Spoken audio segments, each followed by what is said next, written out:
Hi guys, welcome back. So in this lesson we're going to start adding some more drum elements. So we're going to press F for browser, go to our samples. By the way, a lot of these samples are in our House Tools 1 or Club Tools 1 sample packs, so feel free to check them out on our website if you wish to. So we want Open Hat 40, this one here.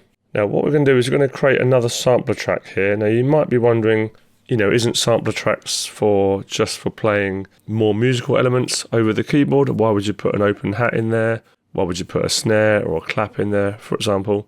It just means that, let's say you're halfway through your track and you want to change the kick or you want to change the snare, you can literally just drag a new sample into the sampler track and it's done. It's just a lot easier. So you could use sampler tracks for all of your items, but just be careful that it does take up more processing power. So if you're very confident that you're definitely going to use this hat, or in your own song, not in this particular song, then drag it in as audio. But if you want the beauty of having it in a sampler track for the reasons I just described, then chuck it into a sampler. So here's our sample here, and we're not going to do anything funky with this at the moment. We're going to create an empty part like we normally do. Hold down Command, Apple, click. And we're going to quickly draw in hats on the offbeat. Bit of zooming. So the root key is here. C, Command arrow to zoom in a bit so we can see the beats. So we don't want it on the beat, we want it on the offbeat, which is in between. So halfway between the beat on the root key. So we'll do it on this one as well. Just going to shorten these off a bit, highlight both, and we'll copy these over, and we'll just adjust the volume, adjust the plucker volume as well, that's too loud.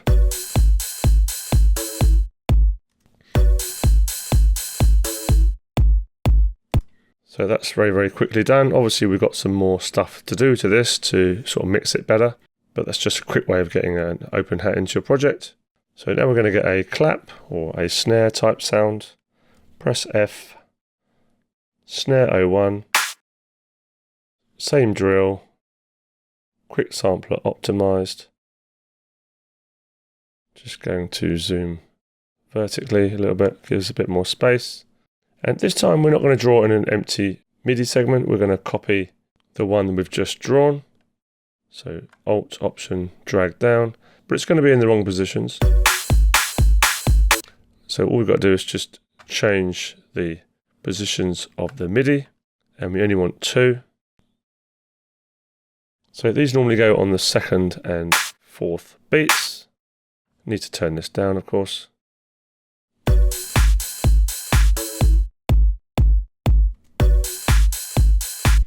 Let's just press U, we highlighted that one there.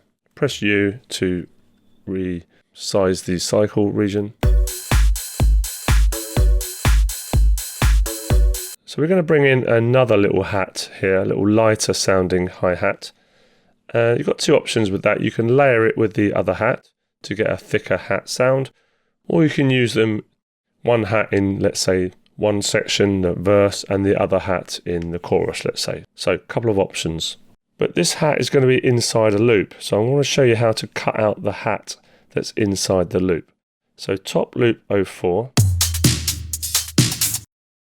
We're going to cut out the hat from that. Obviously it's a lot easier for me to go and just choose another hat, so that's its own sample on its own, but I want to teach you how to do various things here. So we're going to cut this hat out of the loop. So we're not going to put it in a sampler track this time, we're going to have it as audio. So in that case we just drag it in, and we're going to zoom in, Command Apple right arrow for zoom. Turn it down, and we'll solo it as well, press S. So you notice that it's not actually the right tempo, because it's just coming up a little bit short, so it's a bit too quick. It doesn't matter really, we're not using this as a loop, but if you wanted to have this loop play with your track, you just need to time stretch it. There's a couple of different ways to do that. but I'm just going to show you the most easiest way. Hold down Option and hover over the bottom right hand corner, so you get this sort of waveform on your cursor, and then just drag it over. So now that will fit in time. So we've now just time stretched that so it's a little bit slower, therefore it fits the bar. So we're going to split this up into eighth notes. So what we need is the scissor tool. So come up to your main tool or press T and click scissors. Now you can click it anywhere you like and it will snap to the beat. But if you hold down Alt or Option, you see you get a little plus. That means it's going to cut multiple times. So we just need to change this to division so we get a finer control. Hold down Alt, and there we go. It's chopped it into 8 different parts. So now we can just delete the ones we don't want. Just press T twice to go back to the pointer tool.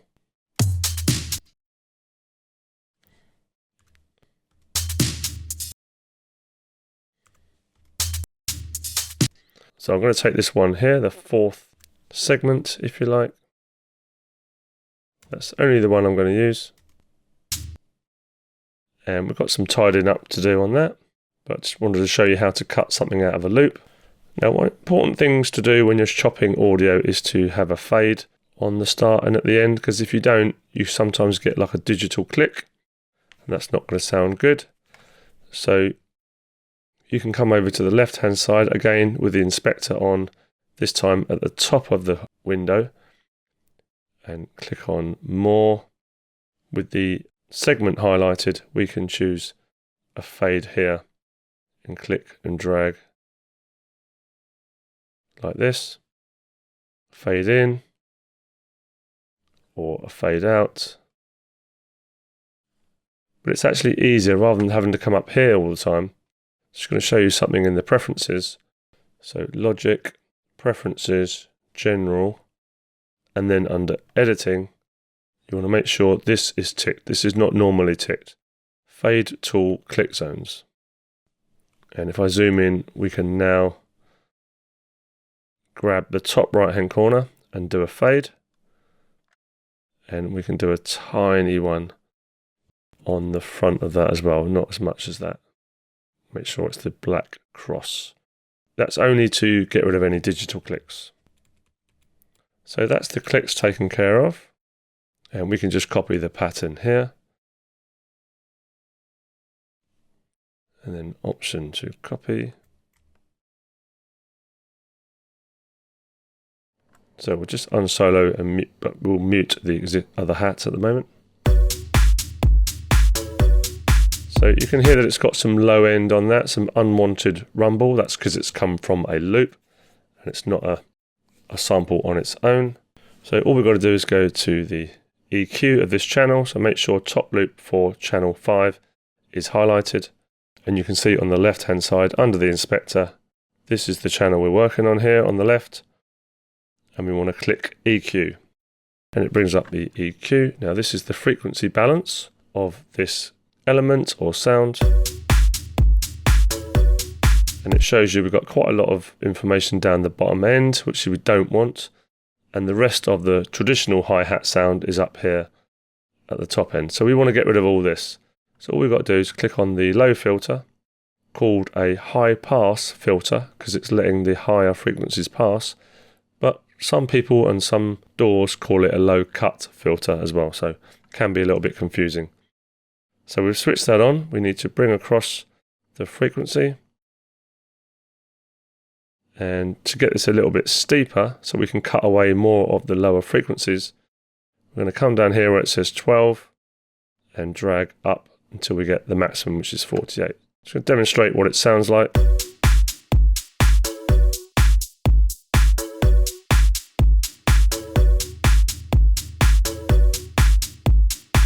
So we want to get rid of all this horrible low end here. First of all, it doesn't sound very nice, and also anything in the low end that's not kick drum or bass is going to get in the way of your mix. More on that a bit later on. So we can make this steeper still. Come to the red dot and click up or down. basically up does it more steeper. So let's go something like that.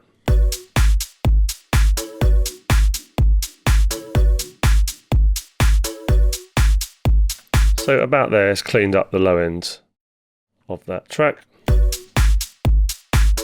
So we've got this one and the open one. So this is more of a closed hat, which we can now rename. And we can rename this one open hat.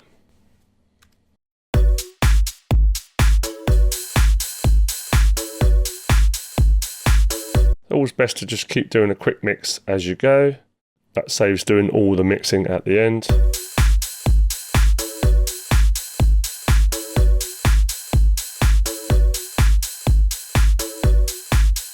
So in view of what I said about taking out the low end of anything that's not kick drum or bass, let's do that now.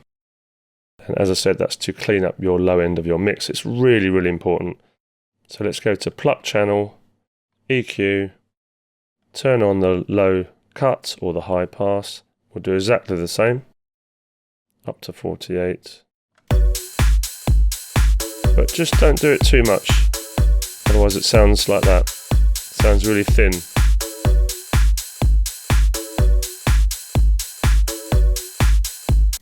So don't take anything away from the actual sound, but take away the unwanted, unnecessary sound in the low end. We'll double check everything while we're here. You can see that there's absolutely no low end here in this sample. It's a very clean sample, so we don't need to worry about open hat.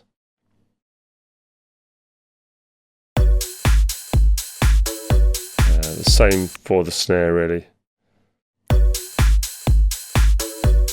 It's very, very low. We've got a little bit at 300, 400, but it's at minus 15 decibels. So that's absolutely fine. Some of these samples have had the low end taken away already.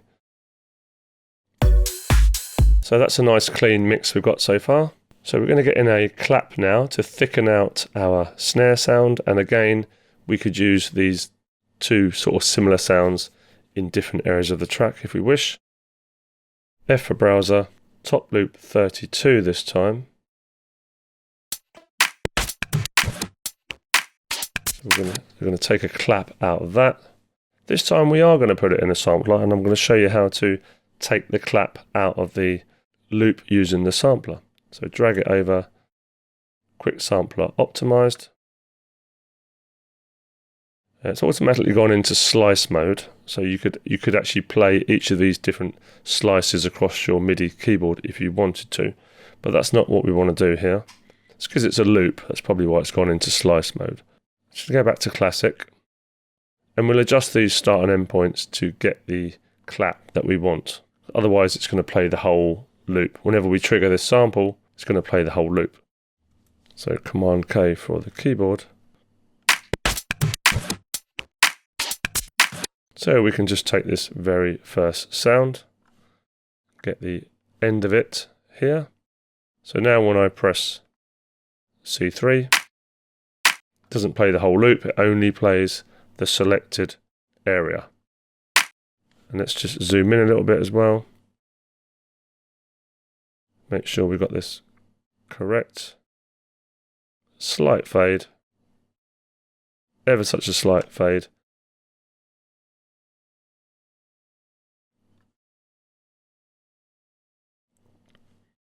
Just check that sound before we finish with it. There we go, that's fine. Just needs turning down a little bit, of course, to balance with the rest of the track. Now we need to create a MIDI part. So this is going to be the same programming as the snare. So let's just copy that down, holding Option. We'll turn off the snare just for a sec. It's more of a clap or a finger snap type sound, whereas this one is more of an electronic snare. Rather than take the EQ out in the traditional fashion, like I showed you before, let's teach you something new. So let's go back to the sampler, and we're going to use the filter on the sampler track. So switch on the filter. We want to change this to a high pass. And essentially we're going to be filtering out the low ends of this clap. It's the same process as EQ, I'm just doing it in a different way. Let's solo it and I'll demonstrate the filter cutoff. Don't worry if this is getting a little bit confusing for you. It doesn't matter too much. You can just do it in the EQ way if you wish to. But we're going to filter out the low end by having a high pass filter. See, if it's all the way to the top, then it's filtering out everything. We only want it to filter out the bottom. That's everything. And bring it up slightly. So probably about there is about right. It's a lot easier to do it in the EQ, but I just wanted to show you some extra features. You can affect the sound in many ways by using the envelopes here, filters, pitch, modulation matrix, but it's a little bit too confusing for beginners, so we'll forget that for now. One thing I will show you though is just to bring up the EQ at the same time. And if I adjust the cutoff, you should be able to see the frequencies changing.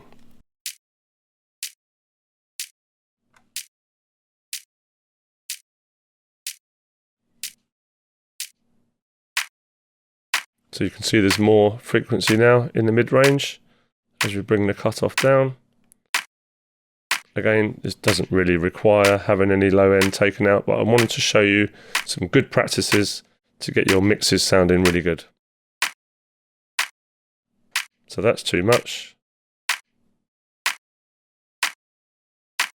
About there is about right. So that's about it for this lesson, apart from doing some renaming and some recoloring. So all these items here, these bottom four are drums. So what we'll do is we've got the bottom one highlighted. We'll hold down Shift, click the top one, so now they're all highlighted.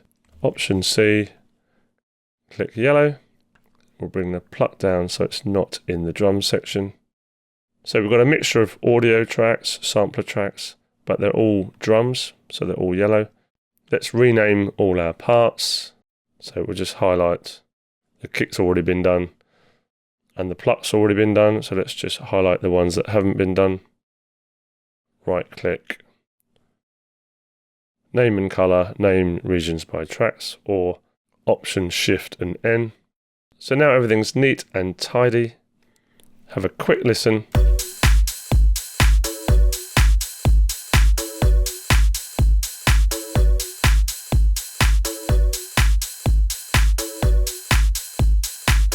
And what we can do is just copy these over. So you can do Apple or Command R to duplicate them. You can grab the top right hand corner when you get the loop on and create loops out of them. Always a couple of different ways to do things. Okay, highlight the big one, press U, let's have a listen.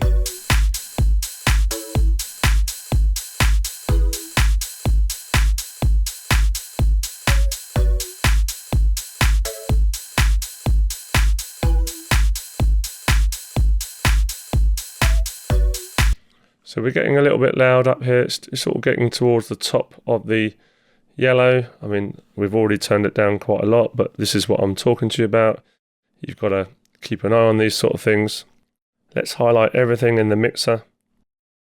Hold down Shift, click on the most right hand instrument, which is the pluck. And then all you got to do is just bring down one fader and it will keep the relative positions but bring them all down.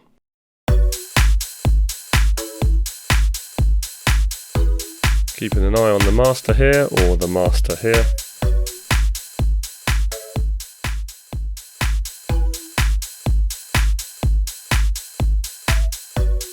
Don't forget there's a lot more tracks to come in here yet, so we want to keep an eye on our overall volume, otherwise we'll get clipping and distortion. So that's it for this lesson. Don't forget to save it, guys. And I'll see you in the next one. All the best. Bye bye.